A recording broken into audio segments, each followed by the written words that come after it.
करीब 14 साल पुरानी बात है। साल 2011 में एक लड़का जो कि रोहतक की शिवाजी कॉलोनी में टहल रहा था, इसी बीच में कुछ लोगों ने उस पर हमला कर दिया, यानी कि ताबड़तोड़ चाकुओं से वार कर दिया। और जैसे ही उस लड़के की हत्या कर दी जाती है, उसके शव को एक बोरी में पैक किया जाता है और पैक करने के बाद रेलवे लाइन के पास एक गड्ढा होता है, वहां पर फेंक दिया जाता है। हालांकि परिवार वालों ने आरोपी के खिलाफ शिकायत की, उन्हें जेल भेजा गया, लेकिन वो कानून के साथ ऐसी लुका छुपी करते हैं कि आखिरकार वो लोग बाहर निकल आते हैं। इस घटना को 14 साल का समय बीत जाता है। 14 साल के बाद इसी घर में एक और हत्या हो जाती है। हत्या होती है उसकी बहन की, और जैसे ही उसकी बहन की हत्या होती है, उसके लाश को एक सूटकेस में भरकर फेंक दिया जाता है, जैसे भाई की लाश को एक बोरी में रखकर फेंक दिया जाता है।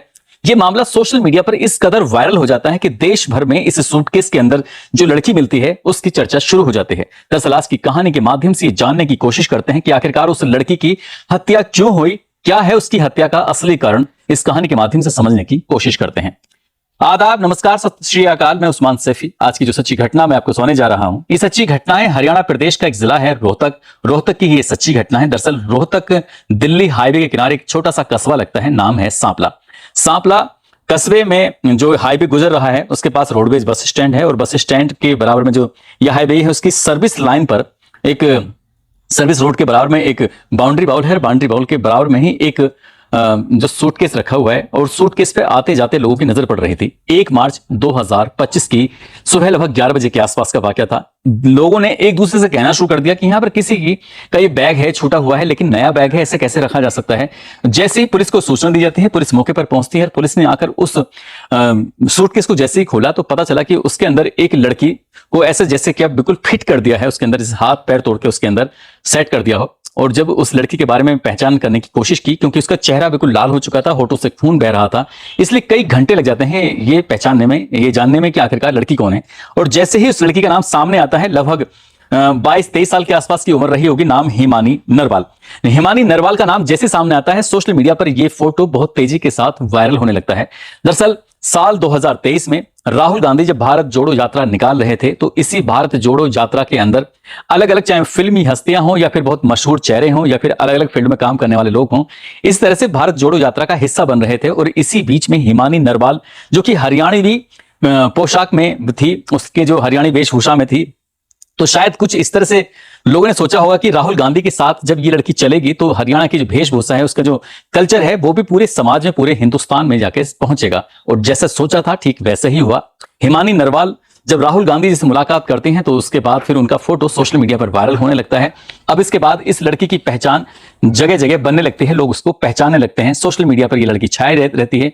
अब चाहे कुमारी शैलजा का प्रोग्राम हो, या पूर्व मुख्यमंत्री भूपेंद्र हुड्डा का प्रोग्राम हो, या रोहतक के सांसद दीपेंद्र हुड्डा का प्रोग्राम हो, अक्सर प्रोग्रामों में हिस्सा लेना, खासकर कांग्रेस के जितने भी कार्यक्रम थे उनका हिस्सा बनना, सोशल मीडिया पर पोस्टों को अपलोड करना, सोशल मीडिया पर अपना आपको हाईलाइट करना, इस तरह से चलता रहता था। और एक दिन फेसबुक के पन्ने पलटते पलटते एक लड़का एक सामने टकराता है, और लड़के का नाम होता है सचिन।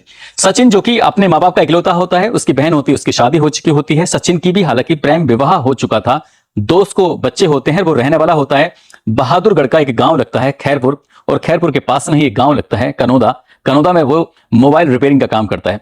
अब इस लड़का इनकी सचिन की हिमानी से बातचीत शुरू हो जाती है, और बातचीत का दायरा जब लगातार बढ़ने लगता है, अगर मीडिया रिपोर्ट की माने तो अब इस घटनाक्रम से लगभग 6 से या 8 महीने पहले की बात है। ये दोनों एक दूसरे के साथ मिलने जुलने लगते हैं, एक दूसरे के साथ रहने लगते हैं। दरअसल साथ इसलिए भी रहने लगते हैं, कभी भी रोक टोक थी नहीं। लड़की के जो एक भाई होता है उसके साल 2011 में मर्डर हो जाता है। उसके बाद उसकी माँ और उसका छोटा भाई वो दिल्ली जाके बीएसएफ कैंप में जाकर शिफ्ट हो जाते हैं, क्योंकि भाई की हत्या के बाद पिता ने साल 2014 में अपने जीवन लीला समाप्त कर ली थी, और माँ अपने आप को अकेला महसूस करने लगी थी। मुझे लगता था कि कहीं ऐसा ना हो कि वो, और जैसे उसके बेटे को नुकसान पहुंचा है वैसे कहीं उसके छोटे वाले बेटे को नुकसान ना पहुंच जाए, इसलिए अपने बेटे को लेकर वो दिल्ली शिफ्ट हो जाती है। अब यहाँ जो बेटी है वो पुश्तैनी मकान जो कि रोहतक के विजय नगर कॉलोनी में लगता है, वहां पर रहने लगती है। जब तक नानी जिंदा थी तब तक तो वो नानी के साथ ही रहती थी, लेकिन नानी का जब इंतकाल हो जाता है, खत्म हो जाती है, तब ये लड़की अकेली रहती है। और सचिन का इस घर में बेरोक टोक आना जाना चलता रहता है। यदि मीडिया रिपोर्ट की माने तो इन दोनों के बीच में फिजिकल रिलेशन बन जाते हैं, और इस लड़की ने इस फिजिकल रिलेशन के बने होने का एक वीडियो रिकॉर्ड कर लिया था, और इस लड़के को लगातार प्रेशराइज करती थी, पैसे वसूलने के लिए कोशिश किया करती थी। और इस बात को लेकर इन बीच में इनके कहा सुनी भी होने लगती थी। लगातार बताया जाता कि 3 लाख रुपए के आसपास ये लड़का सचिन से पैसे लिए जा चुके थे। लेकिन मीडिया रिपोर्ट की इस बात को पुलिस बिल्कुल नकार रही है। खासकर मां भी नकार रही है। मां का यह कहना है कि सचिन की हालत तो इतनी अच्छी थी नहीं, लेकिन उसकी बेटी के पास पैसे की कोई कमी नहीं थी और उसके बावजूद भी इस तरह के मीडिया में रिपोर्ट चल रही है तो बिल्कुल गलत है। हालांकि पुलिस भी इस रिपोर्ट को बिल्कुल सिरे से नकार रही है, लेकिन और कोई थ्योरी भी नजर नहीं आती है। पैसे के लेन देन की बात थी 27 फरवरी 2025 को, जब ये अपनी मां के साथ शाम 4 बजे तक थी, क्योंकि मां के साथ पहले ये कुंभ के मेले में स्नान करने जाती है, उसके बाद दिल्ली एक रात रुकते हैं और 25 तारीख को वापस जी अपने घर से यानी कि दिल्ली से सीधा पहुंच जाते हैं रोहतक के विजयनगर में। विजयनगर में मां शाम 27 तारीख 2025 की शाम 4 बजे तक मां साथ रहती है। और इसी बीच जब मां यहां चली जाती है तो मां ये खुद कहती है कि मां कल मेरा हो सकता है नंबर ना मिले, क्योंकि यहां शहर में नगर निकाय के चुनाव चल रहे हैं, इसलिए मैं उसमें बिजी रह सकती हूं, अगर मेरा फोन ना मिले तो परेशान मत होना। बेटी तो अपनी मां से ये बात कहती है और मां इस बात पर बेफिक्र हो जाती है। और मां के जाने के 1 घंटे बाद ही सचिन की एंट्री हो जाती है, वो लड़का जो फेसबुक पर इसको मिला था, और उनमें दोनों में बातचीत, क्योंकि वो पहले भी आता रहा है इसलिए इस बार आने पर कोई इसकी पाबंदी थी नहीं। दोनों के बीच में किसी बात को कहां सुनी हो जाती है, वही मोबाइल का चार्जर रखा हुआ था और चार्जर से उसने उसका गला घोंटने की कोशिश की, तो इस बीच में दोनों के बीच में हाथापाई भी होती है। लेकिन तब तक उस मोबाइल के चार्जर की लीड को तब तक खींचता रहता है जब तक कि हिमानी नरवाल की मौत नहीं हो जाती, यानी कि वो मर नहीं जाती है। अब ये इत्मीनान कर लेता है, तसल्ली हो जाती है कि ये मर चुकी है। तब उसने उसके घर में रखे हुए जो उसकी जेवरात थे, लाखों रुपए की जेवरात उसने पहने हुए थे, चाहे वो सोने की अंगूठी हो, लैपटॉप हो, चैन हो, या फिर उसकी और भी कुछ सामान हो, जो कीमती सामान थे, उन सामानों को वो यहां से समेटता है। समेटने के बाद अपने बहादुरगढ़ खैरपुर जो गांव लगता है उसके, और उसकी जहां दुकान है वहां पहुंचता है स्कूटी से। लगभग 41 किलोमीटर के आसपास का सफर करता है। जाने के बाद वो सामान को सेट कर देता है, छुपा देता है या कहीं दे देता है। अब यहां से उसके दिमाग में चल रहा था कि अगर लाश के बारे में पता चलेगा तो देर से देर वो पकड़ा जुड़ जाएगा, इसलिए वापस उसी रास्ते पर जाता है। स्कूटर जो ले गया था लेके 27 तारीख की रात को, और स्कूटर ले जाने के बाद सीधा उस लड़की के घर पहुंचता है। उस लड़की को घर में ही रखा हुआ एक सूटकेस होता है, जो उस लड़की कभी कभी उसका इस्तेमाल करती थी, कहीं आती जाती थी तो उसमें अपने कपड़े वगैरह रखती थी। वो नहीं जानती थी कि जिस सूटकेस में वो कभी कपड़े रखती है तो उसमें कभी उसकी भी लाश रखी जाएगी।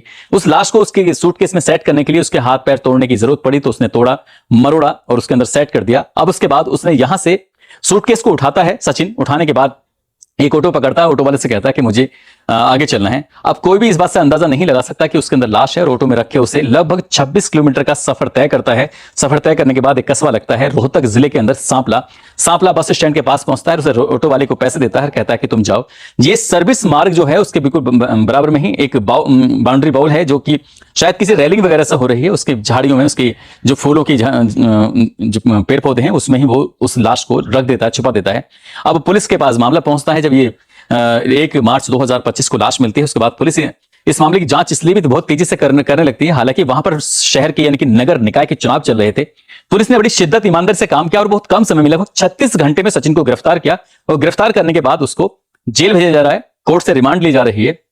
लेकिन अभी पुलिस सही बात कहने को तैयार नहीं है कि आखिरकार पूरा माजरा क्या है। लेकिन मीडिया रिपोर्ट की माने तो वो पैसे का लेन देन और इन दोनों के बीच में फिजिकल रिलेशन भी थे, उसमें कितना सच है कितना नहीं वो पुलिस की जांच के बाद ही स्पष्ट हो सकेगा। लेकिन जो कातिल है वो अकेला था और उसने ही पूरी घटनाक्रम को अंजाम दिया है, ऐसा पुलिस कह रही है। और लड़की जो कि इसके चक्कर में आ चुकी थी, जबकि पहले से ही लड़का सचिन शादीशुदा होता है, प्रेम विवाह किया था, 2 बच्चों का बाप भी होता है। फिलहाल पुलिस ने जब इस घटनाक्रम को खुलासा किया था तो इसमें 8 टीमें लगाई थी और एसआईटी का गठन किया था। और लगभग 25 किलोमीटर के दायरे में जो पड़ने वाले कैमरे थे, जितने भी कैमरे थे, उन कैमरों से मैं जब देखना शुरू किया है तब जाकर एक लड़का बैग ले जाता हुआ दिखाई दिया। उसी कद काठी के आधार पर यह पता किया गया था कि ये लड़का है कौन, तो वो सचिन था। सचिन अब जिंदगी भर सलाखों के पीछे रहेगा। और इस लड़की के भाई का लगभग 14 साल पहले मर्डर हो जाता है, और साल 2014 में भाई के मर्डर के लगभग 3-4 साल के बाद पिता ने भी अपनी जान दे दी थी। घर में ऐसा बिखराव फैला कि मां ने अपनी बेटे की जान बचाने के लिए बेटे को साथ दिल्ली लेके चली जाती है, लेकिन बेटी पुश्तैनी मकान में रहती है। उसकी जिंदगी की लीला हमेशा के लिए खत्म हो चुकी है, समाप्त हो चुकी है। दोस्तों, इस पूरे घटनाक्रम को सुनाने का उद्देश्य किसी को परेशान करना नहीं है, किसी का दिल दुखाना नहीं है, बल्कि आपको जागरूक करना है, आपको सचेत करना है। और जाते जाते दिनेश गोयल है, उनका बेटा है हर्षित गोयल, जो कि सीकर के रहने वाले हैं। आज इनका जन्मदिन है, इनको जन्मदिन की ढेरों सारी शुभकामनाएं, बहुत बहुत मुबारकबाद। साथ ही तनवी बानो है, नूर सैयद हैं, जो कि महाराष्ट्र के रहने वाले हैं। आज इनका भी जन्मदिन है, इनको जन्मदिन की ढेरों सारी शुभकामनाएं, बहुत बहुत मुबारकबाद। साथ ही संजू यादव, उनकी पत्नी दिया अग्निहोत्री हैं, आज इनकी शादी की सालगिरह है। और हल्द्वानी के रहने वाले हैं मोहम्मद फहीम, आज इनकी भी शादी की सालगिरह है। संजू और दिया, साथ ही मोहम्मद फहीम, आप सभी को शादी की सालगिरह की बहुत बहुत शुभकामनाएं, बहुत बहुत मुबारकबाद। और कुछ लोगों ने नाम लेने की अपील की है, जिसमें शाहिद हैं कलीम अंसारी, हामिद खान, सुरेश मीणा, राजकुमार चौहान, सिताब अली, शालू तोमर, गौरव मलिक, आसिफ मलिक, मोहम्मद इमरान सिद्दीकी, सलीम खान, अकबर खान, श्याम सुंदर, मोहम्मद नफीस, राजू कुशवाहा, मोहम्मद शाहिद रजा, विनोद कुमार संधू, नदीम खान, सीमू। आप सब लोग अपना ख्याल रखें, सुरक्षित रहें। जय हिंद, जय भारत।